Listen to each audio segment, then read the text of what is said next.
Hi, everybody. My name is Anna Wentlent. I'm so excited to be here with, I believe it's morning for you, and you can't see behind me because of my screen, but it's evening for me. So I'm just going to share my screen and then we'll get into things here. So this session is called the Choral Playbook. I'm a music educator and author with Alfred and also a clinician. And a little bit about me before we get started. I've been in teaching for 14 years, almost all of it in middle school choir and general music, some high school as well. And I went to school in upstate New York. I went to Crane up at SUNY Potsdam and then did my graduate work in Boston and stayed in Boston for a long time. And now I'm teaching abroad in international schools. And I'm currently the middle school choir director at the Singapore American School, a state department sponsored international school in the Republic of Singapore. So that's where I'm zooming in with you for today. So our agenda here during this session, we're going to start with a little meditation to draw our focus inward from all of the other distractions of the morning that might be around us. Then we're going to spend a little time just considering our values as music educators. Let that lead us into a discussion of the first days of school and go through a sample warm-up procedure, which we'll see is something I feel is really important for the first days of school. And then we'll reflect on the coming school year. And as we go, I'll be interacting with you on the screen. If you have any questions, pop them in the chat, and someone from Alfred will do their best to answer you. We might also have a little time for questions at the end. So let's start with this meditation, and I'm going to read what's on the screen, so you can feel free to close your eyes if you're comfortable doing that. And also just go ahead and wherever you're sitting or standing, get yourself with a tall spine and your hands either on the arms of your chair or even palms down on your thighs. Feel free to close your eyes. Let's begin. Take 3 mindful breaths.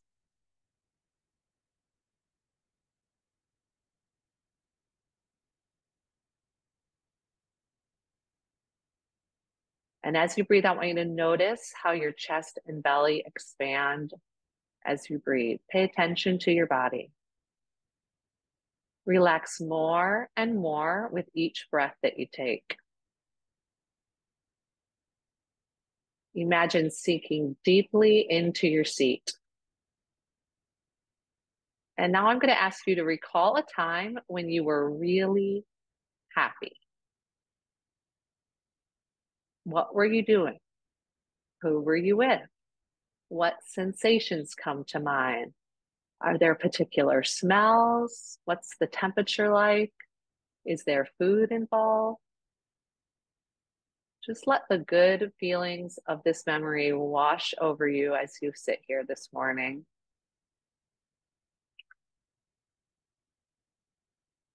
And when you're ready, go ahead and open your eyes.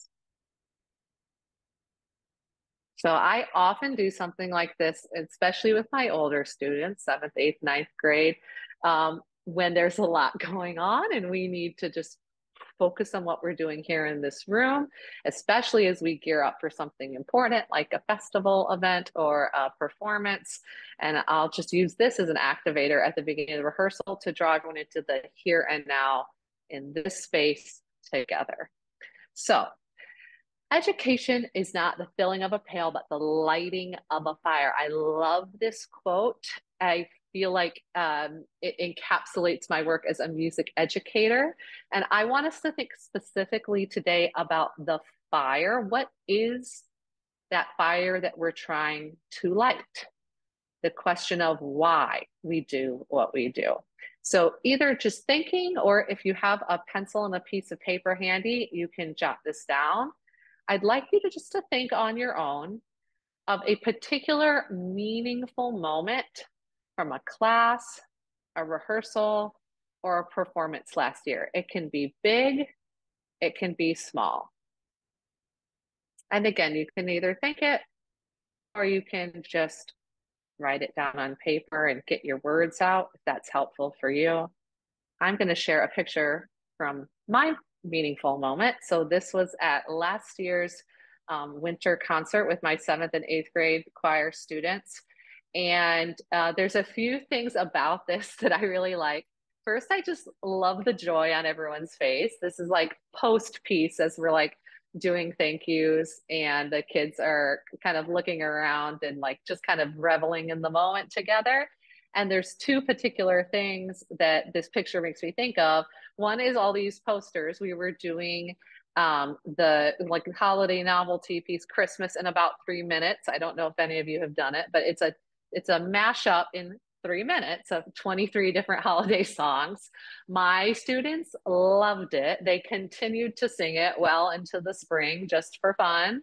And one of the kids had an idea of making like a poster to hold up of each holiday carol when we got to it. And I said, yes, that's something I've been trying to do in my classroom. Just say yes when someone has an idea and see what we can do about it. And this eighth grader just ran with it. And every morning for a week, there were kids in my room in the morning making signs. And it became such a festive moment that I really had nothing to do with. And then the other positive part of this is over by the piano on the side of the screen, you see two boys with flowers in their hands. Those are two student accompanists I work with. And they each were supposed to play one song in the concert until the week of the concert when my adult accompanist was hospitalized with pneumonia. And that's a time of year, I'm sure you know, where not everybody has just a ton of free nights. Every accompanist I contacted was already packed. They had no room to come join us last minute. And my the older of those two student accompanists, the eighth grader, he ended up stepping up and playing for multiple pieces on the concert. He did a beautiful job. He's just destined for greatness in high school as an accompanist. And it was just such a beautiful moment on our concert. And it just reminds me of like how much my kids are capable of if I just like give them a little push. It was really impactful for both the students, for him, for our audience, seeing this like full experience of students at serving every capacity on the performance stage, not just the singers with adults all around them. So this kind of leads into the next thing. And as I'm talking, if you want to pop the thing that you talked about, your meaningful experience, if you feel like sharing that in the chat, feel free. Because I think that these kind of experiences have helped me to identify what my values are as an educator. And this is something that has evolved over the years.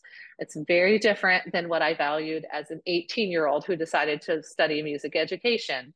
The first one is joy, like I mentioned on the last slide. So just singing for singing's sake, because it feels so good.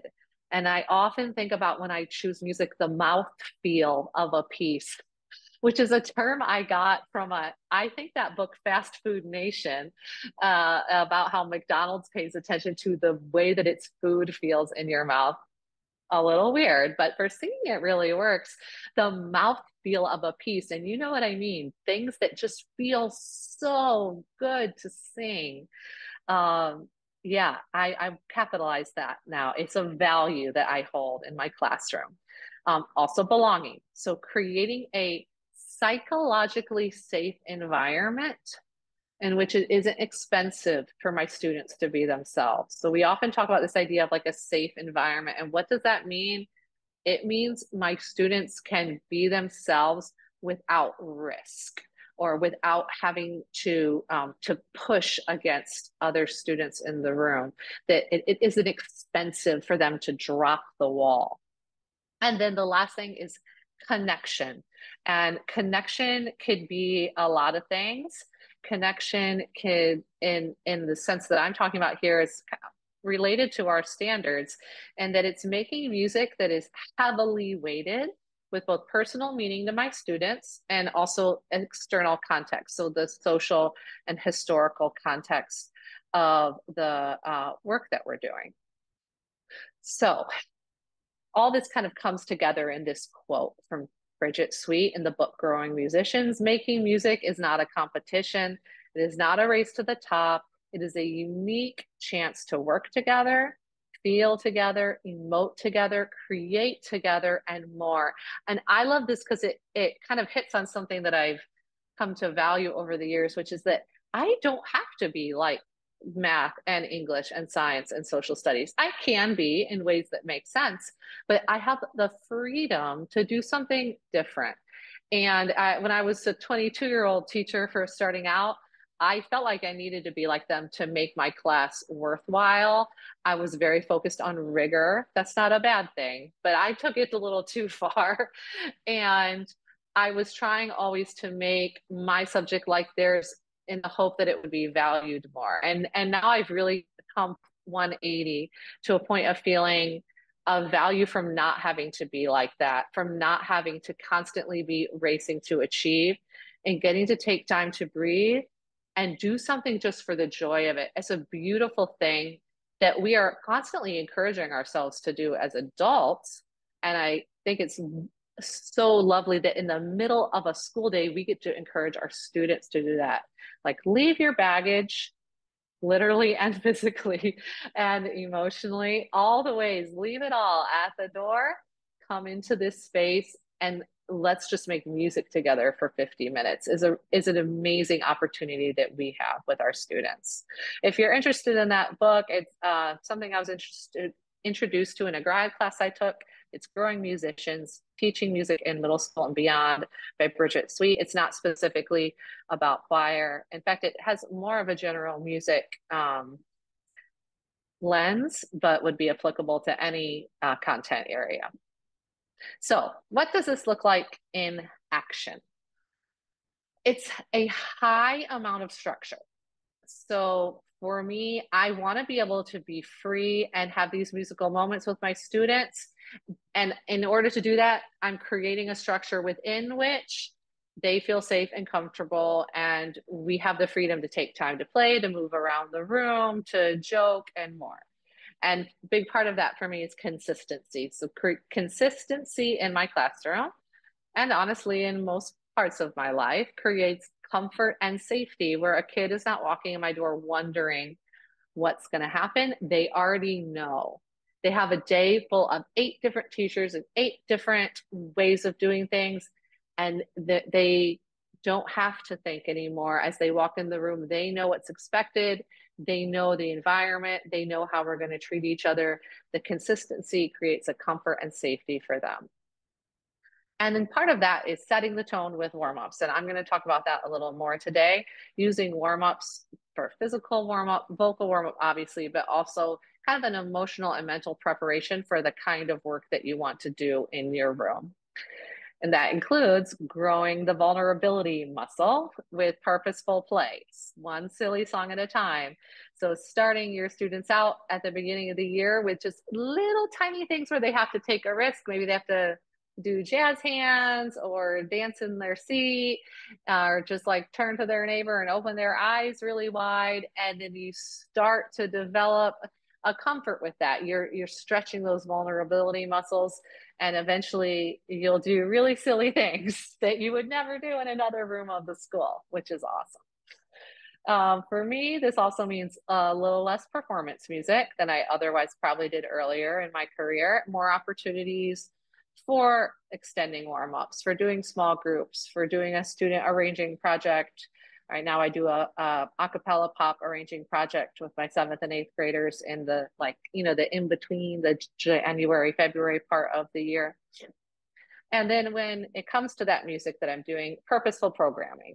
And as I kind of touched on at the beginning of the session, making sure that the music I choose really serves my students, and that everyone, joy, belonging, and connection are those like 3 standards, those 3 values that are informing the music choices that I make. That I'm not choosing music for the students in a sense of they need to perform this. I'm like that they would want to perform this, that this resonates with them in some way. Doesn't mean all pop music, some pop music. It means things from diverse cultures. It means things by composers of color. It means things in music that represents the cultures and traditions that are in my room, the holidays that we all celebrate. So really making sure that the music I choose serves my students. And then as I go, making sure I have a slow ramp up in challenge and rigor as we build foundational skills. And I think that sometimes as choir directors, we can kind of tend to an extreme here, where sometimes we are so focused on the performance music that those skills are falling by the wayside. And then we can have the other side where it becomes all about challenge and rigor, and finding kind of a sweet spot in the middle where we're slowly ramping up, but not sacrificing other things to do so. And so we're going to look at two of these in more depth, talking about this high amount of structure and then setting the tone with warm-ups, specifically because these are the two things that we need to think about at the start of the year. Like, school is coming. For me, it's coming next week. For you, it might be coming sometime within the next month or so. And these are things I need to think about and be ready to go with on day one. So we're going to start with structure. So clarity must happen before accountability. I love this quote. I just heard it actually in a workshop by this clinician, Jen Abrams, the other day. And it really like stuck with me. The idea of, I cannot expect a student to ask me to use the bathroom in the correct way in my classroom if I haven't taught him what that way is, especially knowing he has many, many, many ways that he's expected to know as he goes through his school day. In my classroom, I don't want him to interrupt my rehearsal. I have a procedure in which, you raise your hand and I'll nod your way, and then you take care of what you need to do, going to get your water bottle filled or go to the bathroom on your own without having to interrupt the flow of rehearsal. In another class, a teacher might need you to come up to them because they're busy, engaged with other students, and they want that personal face-to-face contact, so they know, okay, you're leaving my room. They have 8 different procedures they're dealing with. I need to be clear about my procedures before I can be accountable. So let's dig into this a little more. The number one problem in the classroom is not discipline. It is the lack of procedures and routines. This comes from the book, The First Days of School. Many of you have probably read it, by Harry K. Wong and Rosemary T. Wong. They're talking about procedures, what the teacher wants done, and hopefully then those procedures turning into routines, what the students do automatically. So the students will do something automatically. Hopefully it's what you have specifically decided on and designed for your classroom, or else they're going to create their own routine that probably will not be as productive, as safe, as comfortable, as consistent as yours. So this book really changed my life as a young teacher when I was 22. Highly recommend it if this is something that you're working on yourself. I think in my undergraduate program, I got a lot of things, but classroom management and structure was not one of them. I did not get to spend a lot of time looking and considering these issues, unlike, say, my friends who were over in elementary, not music, elementary general ed programs. They spent so much time thinking about this. And I felt like I was lost those first few months of teaching. I had not thought through the structure of my classroom, not nearly to the extent that I'd thought through, like, well, what music am I going to program? I had like an never-ending list of pieces I wanted to program with my students. I hadn't thought through, though, what's the procedure for sharpening your pencil? So those little things I adjusted and started paying attention to after reading this book really, really changed the game for me, especially working with younger singers who struggle with self-regulation at times. So effective teachers have the room ready. Effective teachers have the work ready. Effective teachers have themselves ready. This comes from The First Days of School. So before you choose a single piece of music, and this is hard, it's hard for me to stop looking at music or to stop like working on this cool like calendar display. I'm thinking of it right now. I'm going to do it on this whiteboard in the back of my room. Those things will come. It's not that they're not important, but at the beginning of the year, they are not as important, in my opinion, as structure. Consider how you want students to do the following: enter your classroom, finding the location of their first assignment or do now, coming to attention, right? Whether you clap your hands, whether you do a countdown from 5, whether you do like a and they echo that back. That's what I do. Deciding on it, using the restroom, refilling their water bottle, sharpening their pencil, collaborating with their partner, circling up with the section, standing up, sitting down, ending rehearsal, putting their folder away, all these things and many more. You need to know how you want them to do it. You need to explicitly teach it to them. And the process is explaining it. So stating it, explaining, and then modeling the expected procedure. So for instance, with our bathroom example, stating clearly, modeling what I want them to do, giving me the sign language, and then doing it with a student who volunteers. Okay, then rehearse. We rehearse and practice this procedure under my supervision, especially with big things, right? Like putting our folder away or the way that we stand as a choir. We do it. And I'm not doing them all on the very first day, but I am rehearsing them all at some point in the very first month. So every time a thing comes up, I am ready to rehearse it and practice it. And then I can just reinforce that procedure until it becomes automatic. And it might just flow no problem. And it also might need a reset. It might need oh, wait a second, that's not the way we come in this room. Everybody back out to the hallway. Let's try this again. And when you have a plan in mind, then you don't have to get mad about it either. You know, I'm working with 12-year-olds. They are socially distracted.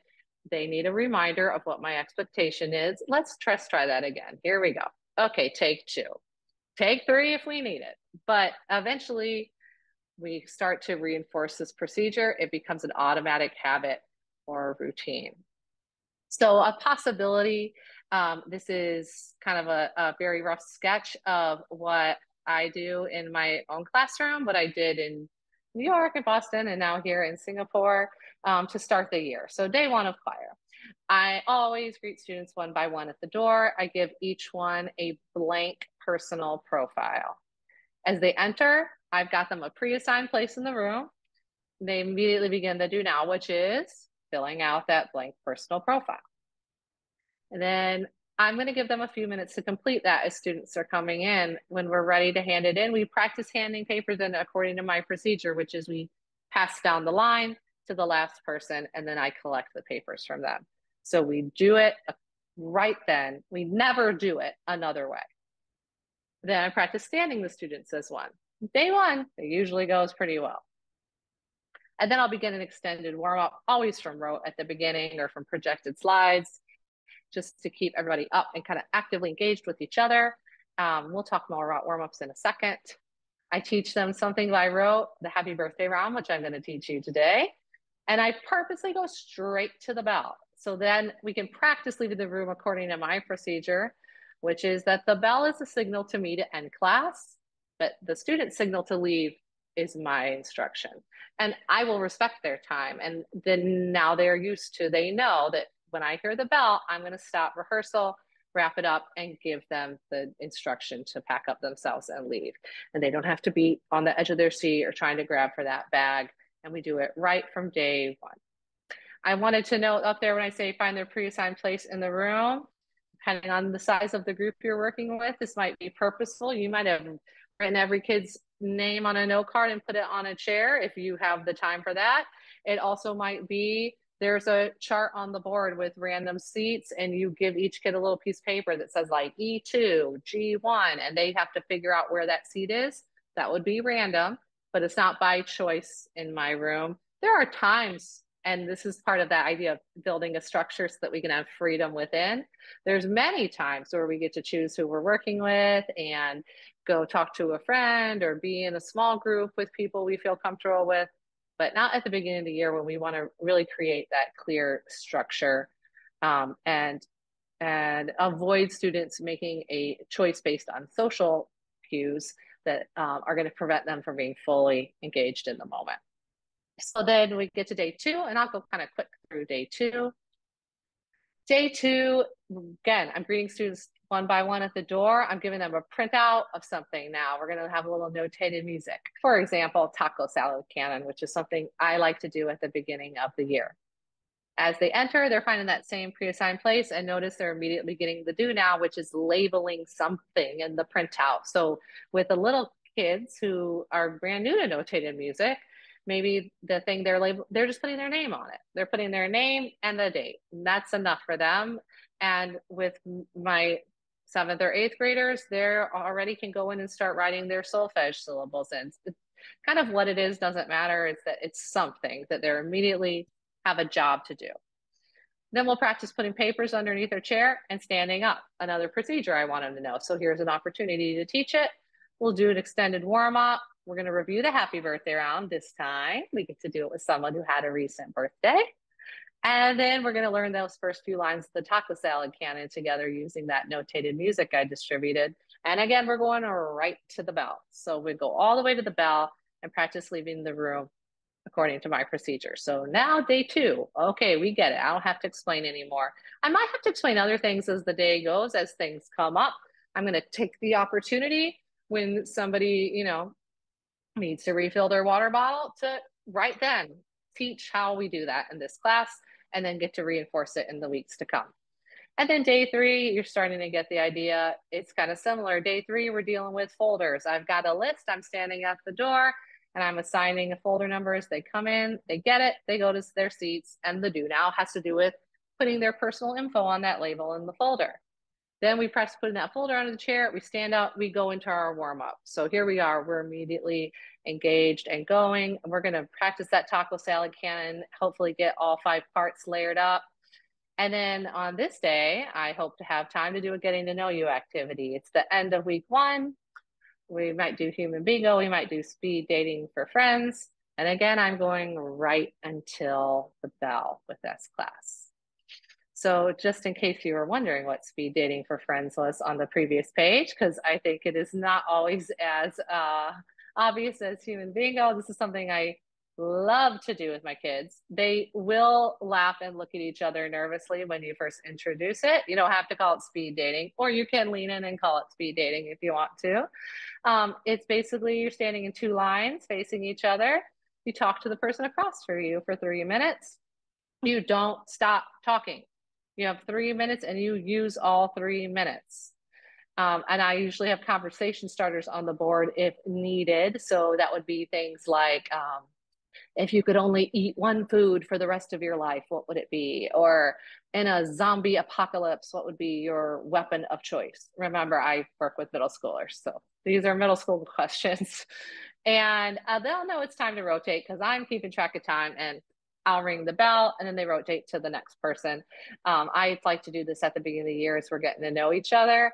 And I used to do it where you wandered around the room and found a new person, but I quickly discovered we weren't actually making new friends that way. We were just gravitating towards the people we already knew.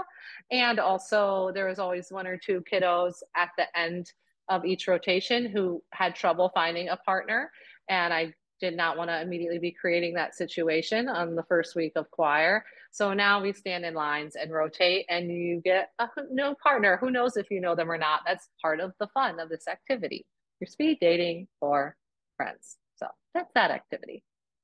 All right, this can take us now into our second topic. So warm-ups, setting the tone.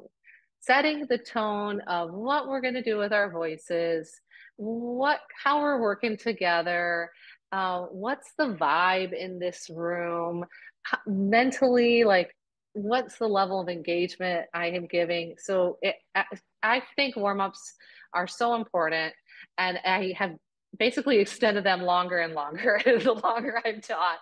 And now at the beginning of the year, almost the full class is warm-ups. And then obviously I'm introducing performance music, and we have little mini projects that will take up time as the year goes, but warm-ups continue to be a significant portion of the rehearsal. So this would be my typical warm-up sequence on a regular day. So this is a regular class, not a performance day, not a dress rehearsal, not a field trip. Obviously, you're going to adjust for all of those things. But on just a regular old choir day, this is what I'm doing. So I'm going to kind of take you through the sequence now. And you'll notice as we go, pretty much everything on here is going to involve movement of some kind. And my goal is really to like help my kids lean into like the embodied experience of singing in a choir and immediately be moving their bodies from day one. So this is an activator I like to do right off the bat. So let's say the kids have come in, they've had something to do as a little do now, and then I move to the front of the room and I'm going to go right into something like this. So I'm going to do it with you. Please feel free to echo me at home. This is the first two lines, which I put up just so you can kind of get an idea of how it goes. But then I'm going to continue past what's on the board. So you'll just have to listen to me to know what to echo back. So say boom, chicka boom. Say boom, chicka boom. Say boom, chicka, rocket, chicka, boom. Ha ha, hee hee. One more time in a very soft voice. Say boom, chicka boom. Say boom, chicka boom. Say boom, chicka, rocket, chicka, boom. Ha ha, hee hee. One more time in an opera voice. Say boom, chicka boom. Say boom, chicka boom. Say boom, chicka, rocket, chicka, boom. Ha ha, hee hee. One more time.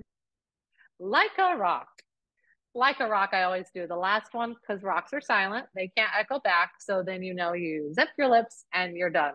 If I were doing this the first day of school, I would not do opera singer. I would just do soft and a pirate voice and maybe kindergarten teacher and things that are really easy entry points for being a little silly. And then the second or third time I do it, I'd start doing some things that are more of a stretch, like the opera singer for sure.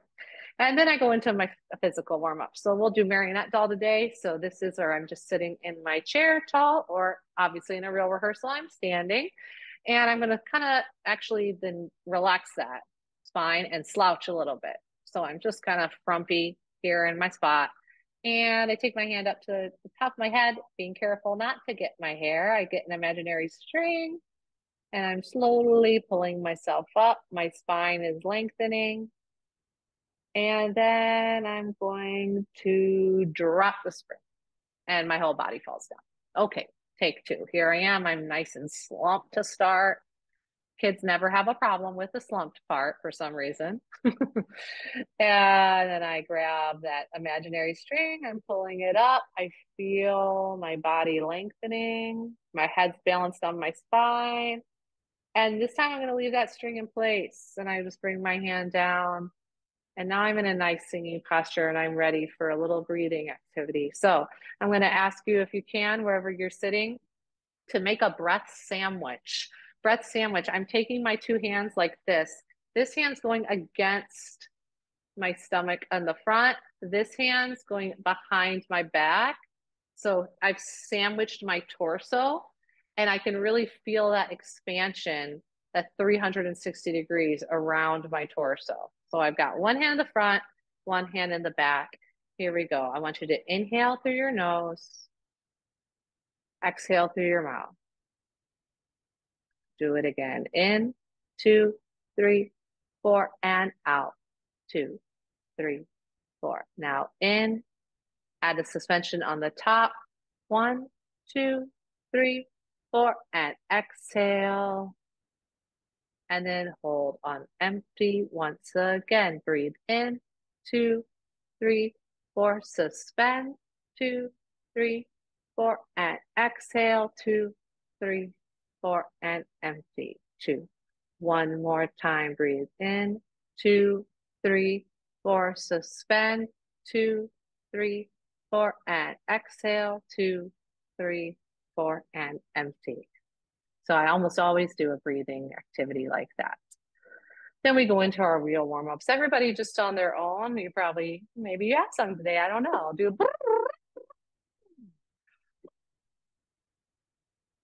yeah, just do some lip trills. Get yourself going. And then we're going to do some vowel shapes here, where we're going to sing for ourselves, starting on a high C.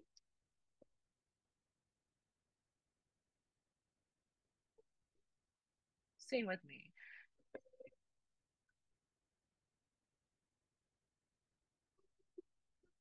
Beautiful. But now I'm working with young singers and I'm going to ask them to shape the vowel while we do it. We're going to do me, where we're going to pull the sound up from our head. Meh is like I'm a villain and I have like a fancy mustache. I stroke my fancy mustache. Ma, I have a troll's beard. I'm pulling down. Mo, I circle my mouth. And moo, I pull that sound out of my mouth like it's a string of spaghetti. So again, it's going to do me, meh, ma, mo, moo.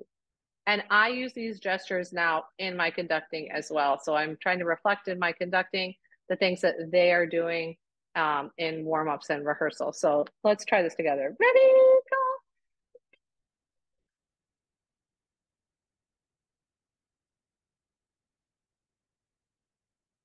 One more, ready, and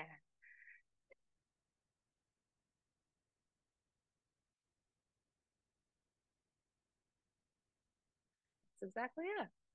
Then after we've done a few things like that, vocal warm-ups, we'll get into diction. This is one of my favorite diction. You might already know it. It's called Be a Bay. There's a very, very funny video of the Three Musketeers doing this. If you want to do a quick YouTube search for it at some point, show it to your kiddos.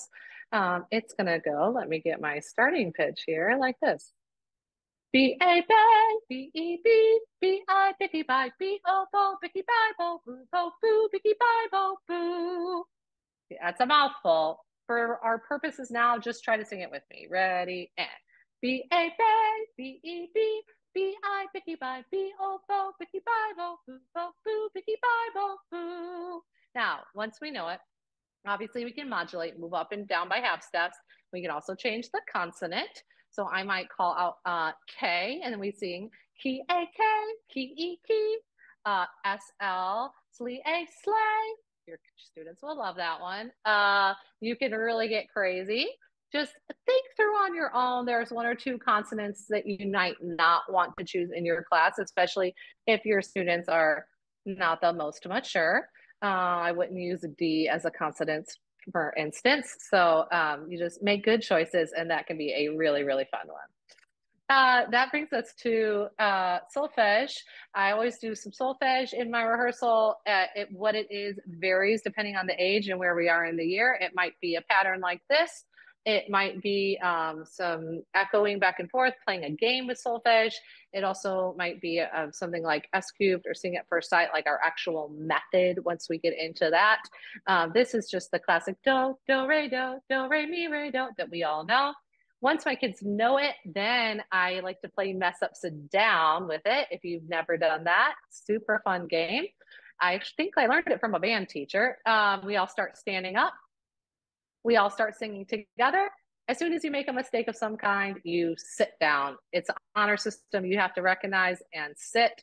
And I'm always kind of monitoring just to make sure everybody is sitting when they're supposed to. But for the most part, surprisingly, they do it really well. They really buy into the game aspect.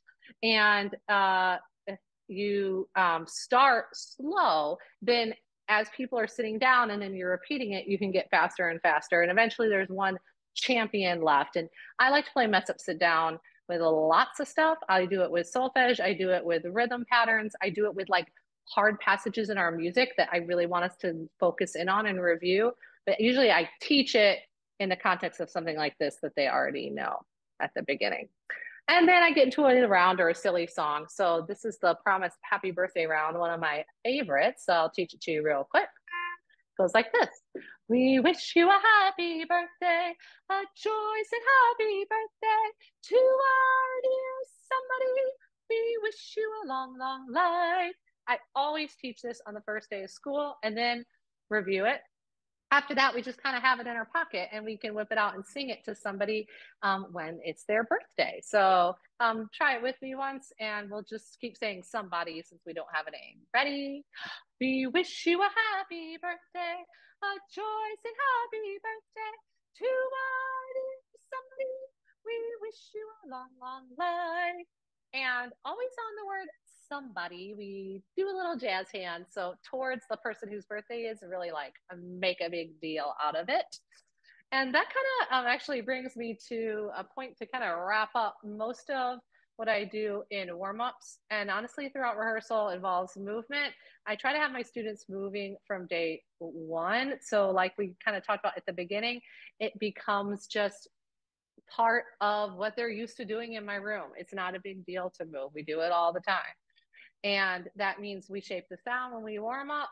If we're doing something high, we really throw the sound or we bend our knees, we do the vowel shapes, we choreograph dance moves all the time for silly songs and rounds. I'll give them ideas, they'll throw out ideas, and we just roll with it. And the sillier, the better. We always use hand signs when we're singing on solfege.